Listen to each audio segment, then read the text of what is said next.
Pour ne rien manquer, abonnez-vous maintenant. Les vraies voix Sud Radio, le grand débat du jour. En Turquie, le président Erdogan est contraint pour la première fois depuis 20 ans à un second tour à la présidentielle.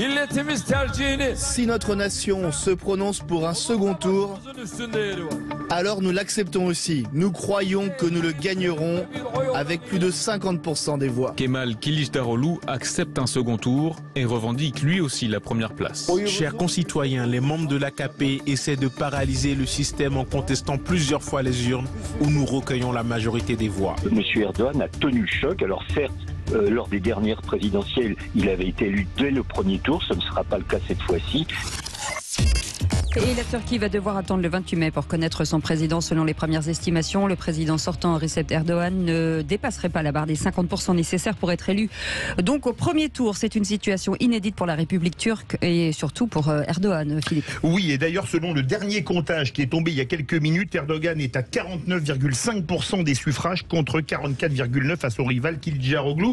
Alors, est-ce que c'est la première fois donc qu'il est confronté à un second tour qui est quand même s'il a frôlé la majorité absolue, pas gagné? Est-ce que pour vous, c'est le début de la fin de son régime? Ça fait 20 ans qu'il est au pouvoir. Dans tous les cas de figure, venez nous appeler, que vous pensiez oui, que vous pensiez non, parlons vrai, au 0826 300 300. Et pour ceux qui votent sur les réseaux sociaux, vous dites non à 61%. Vous pensez que ça n'est pas le commencement de la fin de son régime. Pour en parler, Franck Papazian est avec nous. Bonsoir, merci d'être là ce soir avec nous. Vous êtes auteur du livre Le régime de Erdogan, une menace pour la France, publié chez Robert Laffont. D'abord, on va faire le tour avec Philippe Bilger sur cette annonce du président, pas réélu au premier tour comme généralement. Absolument, Cécile et Philippe, mais au risque évidemment de faire des anticipations battues en brèche, il me semble qu'il va être évidemment réélu compte tenu de son score au premier tour. Et deuxième élément, cet autocrate relatif, on a tendance à penser que si son adversaire avait gagné, la politique de la Turquie aurait radicalement changé. Or, je crois savoir tout de même que sur des points fondamentaux, il n'y aurait pas véritablement de différence. Il y aurait sans doute une distinction dans la manière de gouverner. Ça n'est pas rien que de passer d'un autocrate relatif à un démocrate véritable. Mais pour le reste, je me demande si la France, comme d'habitude, ne s'illusionne pas sur les élections à l'étranger. Et Madi Saïdi ? Je suis assez d'accord. Moi, je pensais qu'il serait élu au premier tour. C'est quelqu'un de quand même très populaire en Turquie. Et dans les diasporas, alors c'est même pas la peine, en France, où les Turcs le plébiscitent. Moi, je pense qu'il sera élu au deuxième tour. Voilà, je suis assez surprise qu'il ne l'était pas dès le premier tour. Pour moi, c'est plié. Il sera certainement réélu. Et comme le disait justement Philippe Bilger, je pense qu'honnêtement, il n'y aura pas une grande différence si son adversaire avait été élu. Mickaël Sadoun. Moi, je suis pas si surpris parce que je pense que la Turquie a un vieux fond civilisationnel, un fond démocratique. Je pense qu'il y a encore beaucoup là-bas de gens qui sont pour une laïcité ferme. Il faut rappeler que la Turquie, et notamment depuis Mustafa Kemal, a un attachement très fort à la laïcité et à une certaine forme même d'occidentalisation de la société. Atatürk, je rappelle, qui dirigeait la Turquie dans les années 20-30. Oui, exactement, qui est le père de la Turquie moderne. D'ailleurs très inspiré par les idéaux des Lumières, par la France, par Napoléon, etc. J'avais fait un tour de Turquie pendant quelques semaines et j'avais beaucoup parlé aux gens là-bas et j'avais constaté à quel point les opinions étaient diverses, notamment sur ce positionnement. Est-ce que la Turquie doit redevenir un pays qui met en avant son islamité, son identité musulmane, ou est-ce qu'elle doit affirmer ses racines laïques? Et là, je pense que cette fracture est révélée. Franck Papazian, c'est une république qui est centenaire aujourd'hui. Est-ce que le fait qu'il ne soit pas élu au premier tour, ça dit quand même quelque chose? Est-ce que ça veut dire qu'il y a une petite opposition? Qu'est-ce que ça dit de ce qui se passe? Ce qui dit quelque chose, c'est qu'après 20 ans de pouvoir, il est réélu. Oui. Ça dit quelque chose. Ça dit effectivement, et ça accrédite totalement la thèse que j'ai développée dans mon livre, c'est que Erdogan a mis la main sur son peuple. Et progressivement, il a construit sa stratégie sur la durée. Il a terriblement islamisé le pays. Il a mis en place des organisations relais, qu'elles soient islamistes, des organisations qui coordonnent l'islam dans tout le pays et dans la diaspora, des organisations violentes comme les loups gris, des organisations religieuses qui gèrent les mosquées et les écoles communautaristes, et l'AKP, qui est un parti politique extrêmement puissant avec de nombreux membres, des centaines de milliers de membres. Ils ont mis la main sur le pays, en fait. Il y a un petit espoir qui s'est annoncé il y a 2 ans lorsqu'il a perdu les élections municipales dans les grandes villes, à Istanbul, à Ankara et à Izmir. Et donc un espoir est né dans le pays de plus de modernité. Vous avez raison que sur les fondamentaux, il n'y a pas beaucoup de différence, parce qu'en fait la Turquie est dirigée également par l'État profond, qui est l'alliance de l'État, de la mafia, des forces extrémistes, etc. Et qui est une colonne de l'armée, et il y a une colonne vertébrale.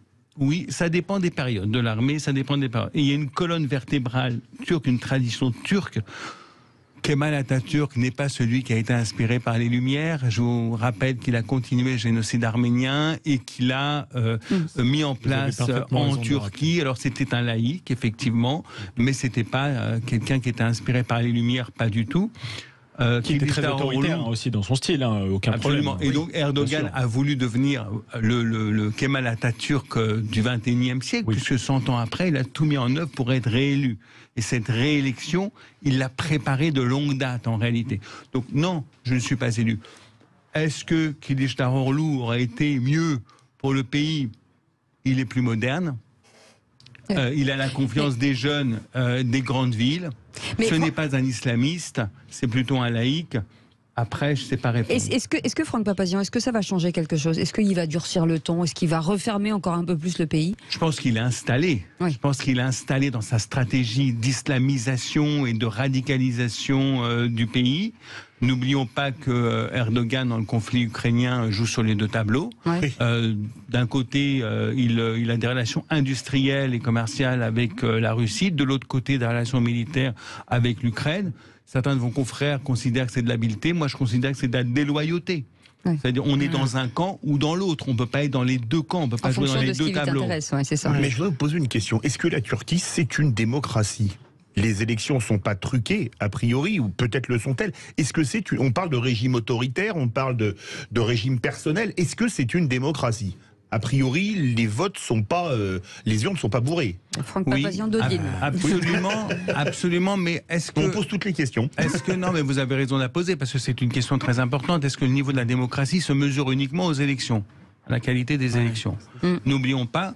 Si on veut parler de la régularité de ces élections, c'est que le temps médiatique a été extrêmement plus fort, plus important pour Erdogan que pour son concurrent, de 1 à 4. Mais est-ce qu'on peut avoir un doute sur la régularité, justement? Je ne crois pas. Ouais. Je ne crois pas. Il y a eu toujours des irrégularités à droite, à gauche, etc. Mais est-ce qu'ils sont susceptibles de changer le résultat? Je ne crois pas. En revanche, le candidat de l'opposition n'a pas bénéficié de la même audience médiatique que Erdogan. Aujourd'hui, Erdogan a utilisé les fonds de l'État, pour islamiser terriblement le pays et mettre la main sur la population. Est-ce que ça fait partie d'un schéma démocratique? En 2016, il a organisé la répression.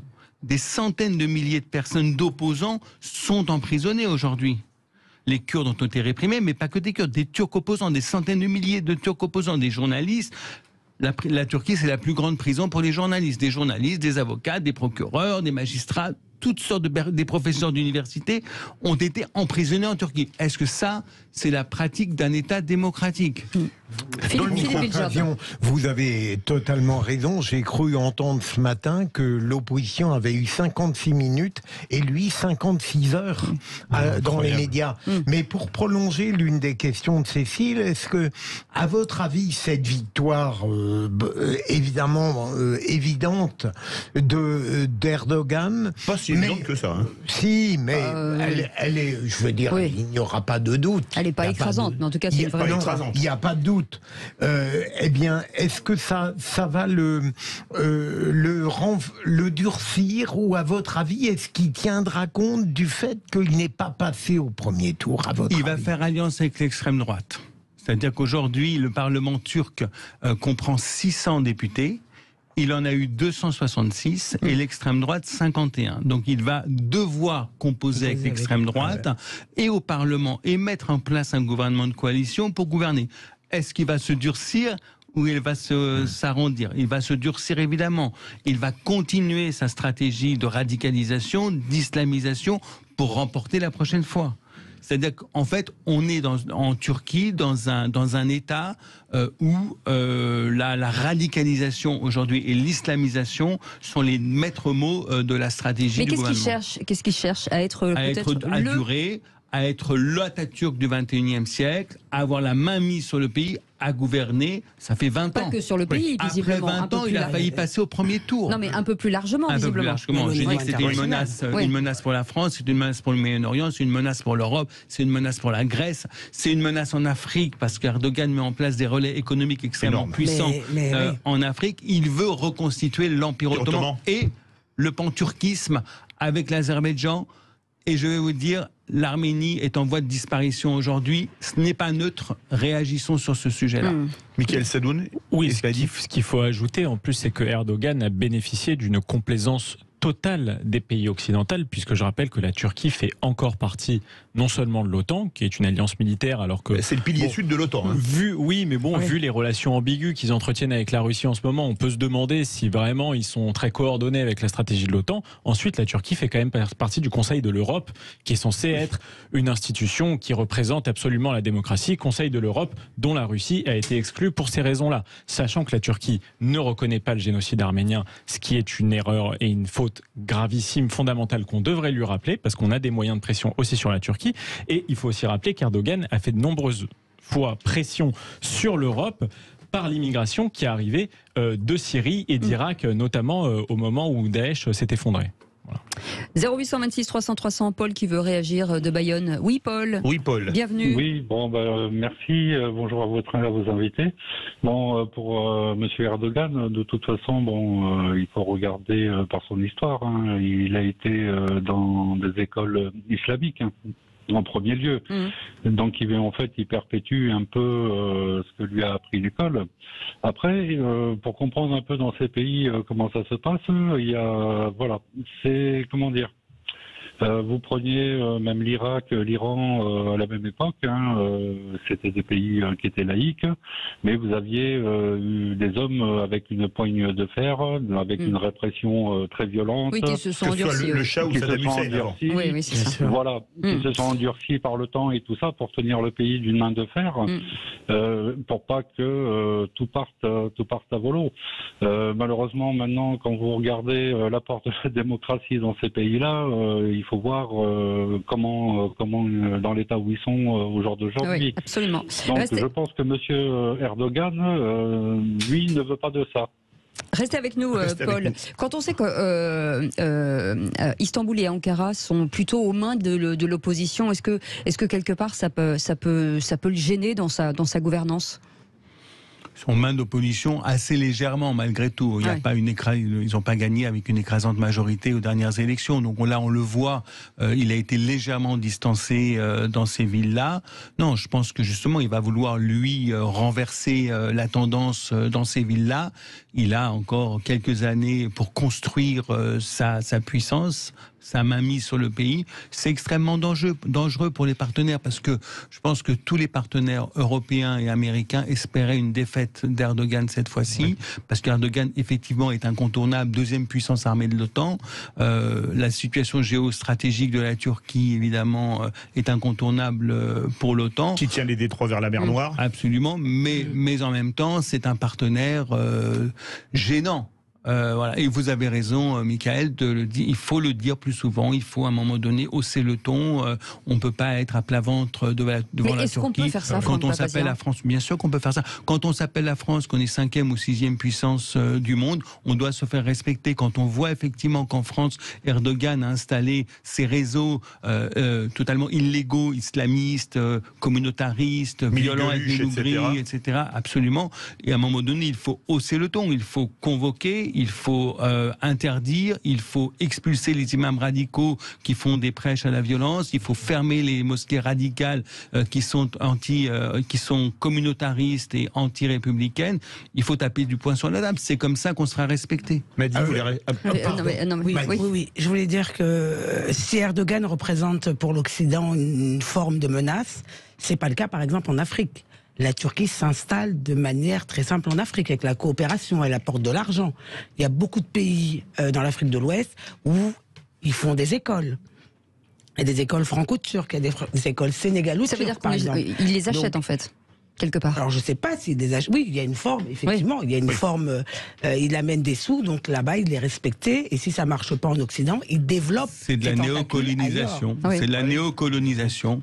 Ne nous ébahissons pas de ça. C'est dangereux. C'est dangereux parce qu'en fait, c'est aussi en Afrique la volonté d'exploiter une situation économique et un potentiel extrêmement important qui existe en Afrique. C'est à double tranchant. C'est à double tranchant et c'est de la néocolonisation. Faites attention. Faisons tous attention. Absolument. Sauf que la réalité du terrain, en tout cas ce que je connais du Sénégal, c'est que Erdogan est quelqu'un de très malin. Aujourd'hui, vous demandez aux Sénégalais ou même n'importe où en Afrique de l'Ouest, vous leur posez la question de la France et de la Turquie, choisissent la Turquie. Oui. Parce qu'il arrive avec des sous, il finance, mais il ne les emmerde pas. Il ne touche pas aux ressources naturelles, il ne touche pas... On prend rendez-vous dans 10 ans. Oui, absolument. On prend rendez-vous dans 10 ans. C'est pour ça que je vous dis dans 10 ans. Ça rappelle une chanson de Patrick Bruel. C'est juste pour dire que quelque part, il est en train d'étendre ses tentacules ailleurs parce qu'en Occident, malheureusement, on a aussi un discours qui n'est pas celui de la vérité. On a une forme d'hypocrisie à l'égard de la Turquie parce que c'est un partenaire stratégique. À votre avis, Franck Papazian, est-ce que la France a du mal à comprendre les raisons profondes d'une adhésion encore majoritaire à Erdogan en Turquie? Pourquoi on a du mal à comprendre ça? Parce que c'est pas du tout la même culture, parce qu'on veut pas ouvrir les yeux, parce qu'en France on n'a pas compris en fait pour se faire respecter, on connaît bien l'Orient. Moi je connais bien l'Orient, d'accord. Pour se faire respecter en Orient, il faut se conduire avec force et avec courage. Absolument, voilà. C'est notre culture. Et donc à un moment donné, quand je vois en France, moi j'ai beaucoup travaillé sur mon livre et par ailleurs que en fait le Quai d'Orsay est extrêmement présent dans le gouvernement. Dans chacun des ministères, il y a un représentant du Quai d'Orsay. À l'Élysée, ils sont extrêmement présents. À Matignon, ils sont extrêmement présents. C'est le Quai d'Orsay qui fait la politique de la France. Et donc ça, un certain nombre de partenaires le savent. La Turquie le sait très bien. La Turquie sait très bien que la France ne franchira pas le pas de trop pour rompre les relations avec la Turquie, alors qu'à un moment donné, il faut savoir les rompre pour les renouer à un meilleur niveau. Sur quel sujet on devrait attaquer tout de suite? Puisque vous dites que c'est dans tous les ministères. Non mais, excusez-moi, mais lorsque Erdogan traite le président de la République, Emmanuel Macron, de dégénérescence mentale, intellectuelle, moi j'appelle l'ambassadeur, je suis président de la République, j'appelle l'ambassadeur de Turquie et je lui donne 24 heures pour partir. Ce qu'il faut il faut se faire respecter. Lorsqu'on sait que, je l'ai dit tout à l'heure, en fait ils sont dans l'illégalité au niveau des mosquées radicales, au niveau des imams radicaux, au niveau des écoles ultra-communautaristes, ils sont dans l'illégalité. À un moment donné, les loups gris ont été interdits par le gouvernement en 2020, mais ils continuent à sévir. Aujourd'hui, ils sont présents. Moi, j'ai signalé à M. Darmanin à 2 reprises cette année qu'en réalité, il y avait reconstitution de ligue dissoute. Les loups gris se rassemblent. Il y a des photos. J'ai envoyé à son directeur de cabinet les photos, les vidéos qui prouvent effectivement qu'on n'est pas assez dur. Aujourd'hui, il faut se faire respecter. Merci beaucoup, Franck Papazian, d'avoir été avec nous aux heures du livre. Le régime d'Erdogan, une menace pour la France, publié chez Robert Laffont. Vous restez avec nous dans un instant. Le quiz de l'actu avec beaucoup plus de légèreté, mais on dit aussi des choses, vous inquiétez pas.